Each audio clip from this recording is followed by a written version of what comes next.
Bonjour à tous, on démarre la revue de presse avec la sélection nationale de football amputée. Les Grenadiers à mobilité réduite ont décroché leur billet qualificatif pour la Coupe du Monde Turquie 2022 après avoir étrillé le Salvador 5-1.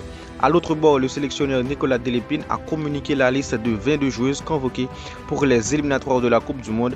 Les deux prochaines sorties des Grenadiers sont programmées pour le 9 et le 12 avril, respectivement contre les îles Vierges britanniques et le Cuba. Les stars haïtiennes Melchidel Dumornay, Nerilya Mondésir, Rose-Laure Borjula sont toutes sélectionnées. En club, les filles continuent de briller. Sous la baguette des Grenadiers, FFIC a torpillé l'AS Saint-Etienne, score final 4-1. Rose-Laure Borjula a inscrit un doublé et Batiba lui, double passeuse et buteuse dans ce match, comptant pour la 17e journée de la D1 Arkema.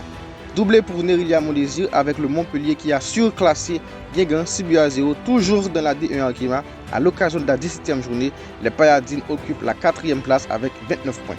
Malgré le but de l'arrière-gauche haïtienne Ketna lui, le stade de Reims s'incline à domicile 1-2 devant le Paris FC. Les coéquipières de Melchidel Dumornay et Ketna lui stagnent à la 7e place, totalisant 20 points au classement de la D1 féminine française.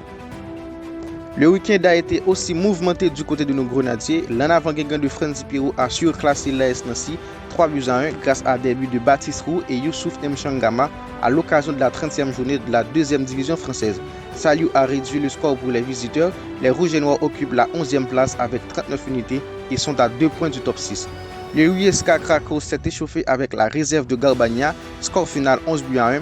Donald Guerrier a démarré un succès à la D5 polonaise. L'attaquant haïtien a scoré quelques minutes après avoir entré en cours de jeu dans cette festival de son club pour ce match comptant pour la 19e journée.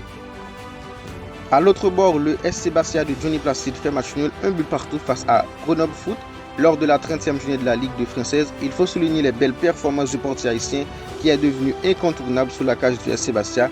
Néanmoins, il n'a pas été appelé en sélection. Mauvaise nouvelle pour la sélection nationale masculine.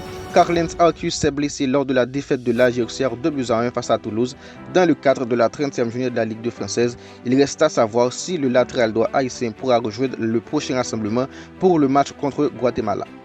Merci à tous. Micro de présentation Wolfgang Ledeni. Rédaction Carl-Henri Florent.